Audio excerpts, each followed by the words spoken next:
It's going to happen again, isn't it? Are we really going to see another giant French club plummet down the French football pyramid? From being 458 million euros in debt to being another 50 million, so 508 million euros in total, the warning signs have been put out for Olympique Lyon, or just Lyon, one of France's most iconic teams, behind PSG and Olympique Marseille in terms of popularity. But how's their financial crisis start in the first place, and what will it mean for them heading into the future? This video took quite some effort to do, so apologies for the long wait for the video. I've just been so busy trying to balance my school, my football practices, and well, making the script for videos like these, so I've been very busy.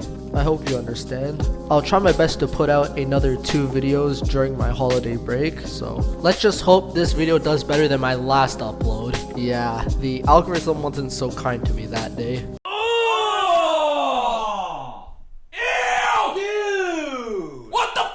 But I know you guys enjoy these videos. They're some of the best performing on the channel, which is great as I enjoy making them. You enjoy watching them, and I get better with every video in terms of like editing and research. So like, subscribe, and all that good stuff. We're so close to 100 subs, and let's get into the video. Okay, first thing, Lyon. I said they're a big club.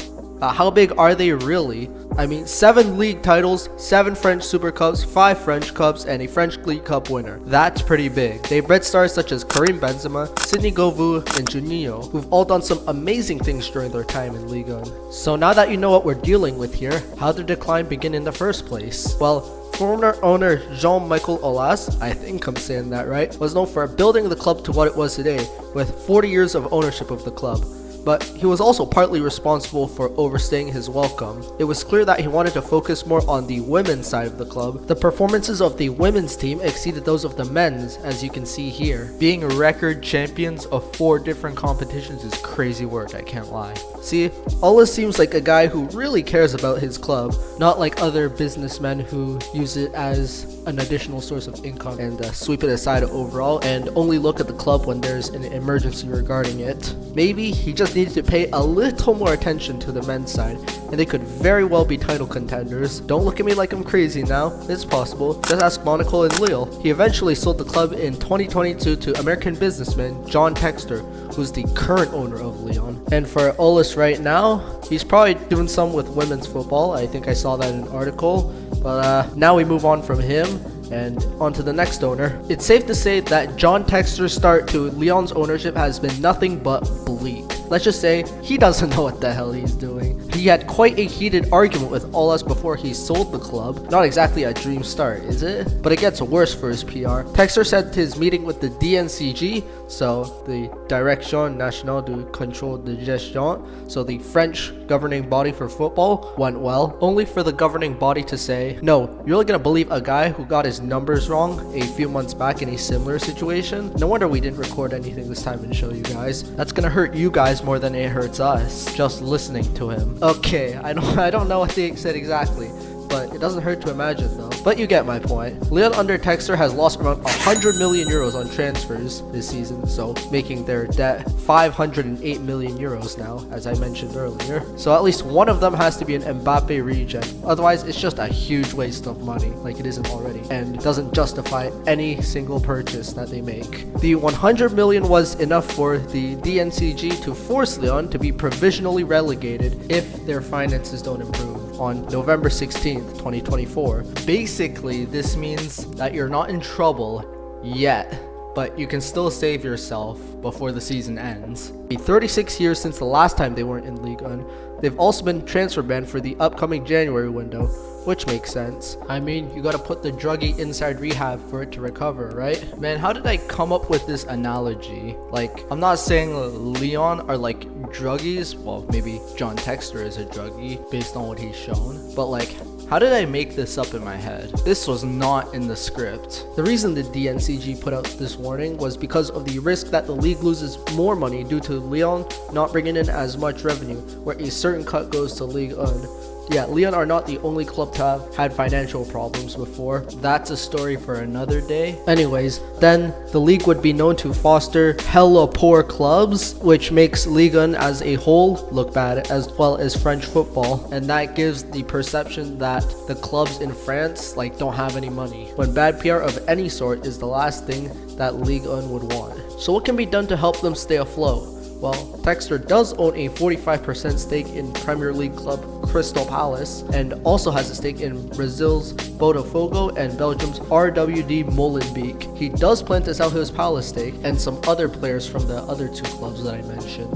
Then all the money could be funneled into OL, which could help solve some, but not all, of Lyon's financial mismanagement. Textor needs to sell that Palace stake before anything else, but that's easier said than done, as it is a minority stake and therefore not as appealing. Worst case scenario, Lyon has to sell their stars such as Ryan Cherki or Maxence Cacré, which can get them the money they need for sure, but at the end of the day, if they can't perform on the pitch, they'll go down anyway. So if he doesn't get the money either through the Palace stake or selling Botafogo or Molenbeek players, then game over. I must say, in my honest opinion, a club like Lyon doesn't deserve to go down, especially with its significance on the league, and they're actually doing pretty well right now and have been doing well for the past couple years or so. Tell me what you think about the whole Lyon crisis, especially from the Lyon fans. But what about the rest of French football? I mean, this isn't the first time a club has collapsed in France. Around 4 months ago, I made a video on how Bordeaux, 6-time Ligue 1 champions, lost their professional status and had to start over. Watch that video after this one. I'll put a link in the description. One thing that I mentioned in that video that impacted more than just Lyon is the league's TV deal. The guys at Spanish media company MediaPro opted out of their TV deal in 2020, so Ligue 1 had no TV provider for some time. So no more extra money for every club except PSG. I know it doesn't make a damn difference to them. TV deals make up only one part of the total Ligue 1 revenue, along with mostly game tickets and transfers. But even their current TV deal with DAZN and beIN Sport, they still have quite some way to go to catch up to their rival leagues in terms of revenue, which results in recognition, which results in money, and you get the rest. There can even be arguments that Ligue 1 isn't a top 5 league anymore in terms of finance and actual quality of football being played. The league is somewhat, okay, very much, not competitive, and therefore anybody outside of France doesn't want to watch it. But that also goes for France as a team internationally. Dropping Kylian Mbappe is obviously going to attract negative attention, because even though he's Mr. Offside when playing for Real Madrid, he's always been there whenever his country needed him. My guy scored a hat trick in the World Cup final. Put some respect on his name. It's not like he's not scoring goals or missing any sitters. We've never really seen that from him this season. I mean, if you want an outside of France example, you could look at Darwin Nunez when he first started versus last season. You can see there's a massive difference in his finishing. I guarantee that's like the development journey of every footballer. The final thing I do want to get to is certain players that make the French football scene stand out and then leave. Ever since Kylian Mbappe left for Real Madrid, the attention on Ligue 1 has been plummeting. Since they want to follow possibly the best forward in the world right now, they go where he goes. You can say the same for any big player like Messi and Ronaldo from Spain's La Liga. Their fans follow them like a herd of sheep and support whatever team they're playing for at that moment. Speaking of Messi, there was a period where Lionel Messi, Neymar Jr., and Kylian Mbappe all played together for PSG, which gave Ligue 1 the most attention in forever, but it will only be 2 years before they went back to square one to the non-popular league. It's not necessarily Ligue 1's fault, but the trio's underwhelming performances certainly haven't helped. I mean, you know it was gonna happen. Even when PSG fans turn on their own players, like with Messi and Neymar being booed off the pitch after a match, and that just made me realize, do we seriously have a problem with fans hating their own players. It only feels like yesterday when fans showed up to Neymar's house telling him to leave. Now that's crazy, they really pulled a sniper wolf. If you know, you know. Or when Saint Etienne fans invaded the pitch and threw flares at their players following their relegation. If the unity between the fans and the players aren't there, then really, what's the point of going to watch them play? They might as well bleach their eyes at that point. If you can't support the team when they lose, then you can't support them if they win. It's as simple as that. There used to be a time where you would stick with the team through thick and thin and trusted that the management would make the best decisions for their club, whether it be signing or releasing players to improve the club to its peak performance level.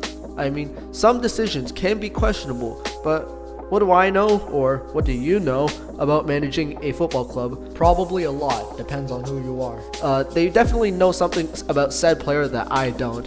I only look back on it retrospectively and find out then if it was the right decision, like I think a lot of fans do. So in conclusion, French football is dying in terms of performance and popularity over the past couple of years for various reasons. What's gonna happen next? I don't know. I guess we'll have to find out, because anything can happen really. That's gonna be it for the video. Let me know, is there any hope for football in France in the future? It's looking pretty grim right now, but the talent pool in France is limitless, as it's been proven before. So maybe, just maybe, there's light at the end of the tunnel. It'd be a damn shame if all of their talents went to waste just cause some wealthy businessman can't manage his finances. That's just me. But tell me in the comments your thoughts. As always, like, subscribe, and all that good stuff. Again, the goal is 100 subs before 2025. So yeah, have a good day, and peace.